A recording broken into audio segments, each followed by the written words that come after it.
নমস্কার বন্ধুরা, আগামীকাল আষাঢ় মাসের অমাবস্যা তিথি। এই অমাবস্যা তিথি পালনে জীবন থেকে দূর হয় সমস্যার অমানিসা। তবে ভুলেও করা যাবে না কিছু কাজ, যার ফলে হিতে বিপরীত হতে পারে। আর এই অমাবস্যা তিথি ঠিকভাবে পালন করলে আপনাদের সারা বছর অর্থাগম হবে। অমাবস্যা মানেই যে সব কিছু খারাপ, এই ধারণা সম্পূর্ণ ভুল।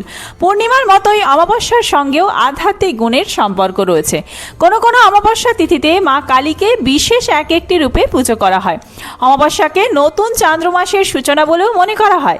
তবে চলুন জেনে নেওয়া যাক এই বছর অর্থাৎ 2026 সালে আষাঢ় মাসের অমাবস্যা তিথি কবে পড়েছে, অমাবস্যা তিথি কখন শুরু হচ্ছে, কখন শেষ হচ্ছে, অমাবস্যার নিশি পালন এবং ব্রতোপবাস কবে রয়েছে, অমাবস্যার দিন অমৃত যোগ মাহেন্দ্র যোগের শুভ সময়সূচি, এছাড়াও গঙ্গা স্নান দানের শুভ সময়। এই দিন আপনারা যারা বাড়িতে মা কালীর পুজো করতে চান, অমাবস্যার পুজো করতে চান, পুজোর শুভ সময় কি থাকছে, এছাড়াও এই দিন আপনারা কিভাবে পুজো করবেন, কোন কাজগুলি করবেন, কি কি নিষেধ রয়েছে, সমস্তটাই থাকছে আজকের ভিডিওতে। তো চলুন বন্ধুরা, আর দেরি না করে ভিডিওটি শুরু করা যাক। যদি আমার চ্যানেলে নতুন হয়ে থাকেন অবশ্যই চ্যানেলটি সাবস্ক্রাইব করে এবং ভিডিওতে একটি লাইক করে শেষ পর্যন্ত সাথে থাকবেন। আশা করি ভিডিওটি আপনাদের জন্য খুবই হেল্পফুল হবে। ভিডিওটির মূল পর্বে যাওয়ার আগে মা কালীর যারা ভক্ত রয়েছেন অবশ্যই কমেন্ট বক্সে লিখুন জয় মা কালী। শুরুতেই বলে রাখি, এই দিন কোন কাজগুলি করলে আপনাদের সৌভাগ্য ফিরবে এবং অর্থাগম হবে। অবশ্যই এই অমাবস্যা তিথিতে আপনারা মা কালীর পুজো করুন এবং মা কালীকে লাল জবা ফুলের মালা 108টি লাল জবা ফুলের মালা যদি অর্পণ করতে পারেন তাহলে খুবই ভালো, অথবা অপরাজিতার মালাও নিবেদন করতে পারেন। সাথে 5 রকমের মিষ্টি, 5 রকমের ফল, নিজের হাতের রান্না করা ভোগ দিতে পারলে মা অত্যন্ত সন্তুষ্ট হন। এছাড়াও অমাবস্যার দিন উপবাস রাখতে পারেন। উপবাস রাখলে খুবই ভালো, তবে নির্জল উপবাস রাখার দরকার নেই। বদলে আপনারা ধান থেকে তৈরি যে কোনো খাবার খাওয়া থেকে বিরত থাকতে পারেন। এই দিন গরিব মানুষদের সাধ্যমতো দান করতে পারলে খুব ভালো ফল পাওয়া যায়। অমাবস্যার দিন নিরামিষ আহার অবশ্যই গ্রহণ করবেন, কোনোভাবেই আমিষ আহার এই দিন গ্রহণ করবেন না। ধূমপান, মদ্যপান এবং যে কোনো নেশা জাতীয় জিনিস এই দিনে গ্রহণ করা যাবে না। এই তিথিতে সকাল সকাল ঘুম থেকে উঠে গঙ্গা স্নান করতে পারলে খুবই ভালো ফল পাওয়া যায়। স্নানের সময় সূর্যদেবকে মনের ইচ্ছা জানাতে ভুলবেন না। এছাড়াও এই দিন ভুল করেও কিন্তু তুলসী পাতা ছিঁড়বেন না।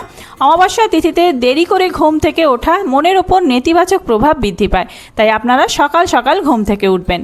এবার চলুন জেনে নেওয়া যাক অমাবস্যা তিথি কখন থেকে শুরু হচ্ছে। 28শে আষাঢ় 13ই জুলাই সোমবার, এই দিনে সন্ধ্যা 6টা 25 মিনিট থেকে শুরু হয়ে যাচ্ছে অমাবস্যা তিথি। অমাবস্যা তিথি সমাপ্ত হচ্ছে 29শে আষাঢ় 14ই জুলাই মঙ্গলবার বিকেল 4টে 1 মিনিটে। এই পরিস্থিতিতে উদয় তিথি অনুযায়ী অমাবস্যার ব্রতোপবাস এবং পুজো পাঠ রয়েছে 29শে আষাঢ় 14ই জুলাই মঙ্গলবার দিন। এই দিনেই অমাবস্যার ব্রতোপবাস। আর তার আগের দিন অর্থাৎ 28শে আষাঢ় 13ই জুলাই সোমবার, এই দিনে অমাবস্যার নিশি পালন রয়েছে। আপনারা যারা পুজো করতে চান 28শে আষাঢ় 13ই জুলাই সোমবার, এই দিনে রাত্রে পুজো করতে পারেন। রাত্রে যে সময়টি রয়েছে রাত্রি 9টা 13 মিনিট থেকে শুরু করে রাত্রি 12টার মধ্যে অমৃতযোগ থাকছে ওই দিন, ওই সময় পুজো করতে পারেন। আর আপনারা যদি সকাল সকাল পুজো করতে চান তাহলে 29শে আষাঢ় 14ই জুলাই মঙ্গলবার, এই দিনে অমৃতযোগ থাকছে সকাল 7টা 45 মিনিটের মধ্যে। এর পরবর্তীতে সকাল 9টা 29 মিনিট থেকে সকাল 12টা 9 মিনিটের মধ্যে। এই সময়টি অত্যন্ত শুভ সময়, এই সময় আপনারা পুজো করতে পারেন। এছাড়াও অমৃতযোগের সময়সূচি থাকছে দুপুর 3টে 42 মিনিট থেকে শুরু করে বিকেল 4টে 35 মিনিট, রাত্রি 7টা 4 মিনিটের মধ্যে। এর পরবর্তীতে রাত্রি 12টা 4 মিনিট থেকে শুরু করে মধ্যরাত্রি 2টো 55 মিনিটের মধ্যে। মাহেন্দ্র যোগ থাকছে দিবা 2টো 49 মিনিট থেকে শুরু করে 3টে 42 মিনিটের মধ্যে। এর পরবর্তীতে 4টে 35 মিনিট থেকে শুরু করে 5টা 28 মিনিটের মধ্যে, রাত্রি 8টা 30 মিনিট থেকে শুরু করে রাত্রি 9টা 55 মিনিটের মধ্যে। এই দিনে যেহেতু গঙ্গা স্নান করা অত্যন্ত পুণ্য অর্জনের কাজ, সেই কারণে এই দিন গঙ্গা স্নানের শুভ সময় কি থাকছে চলুন জেনে নেওয়া যাক।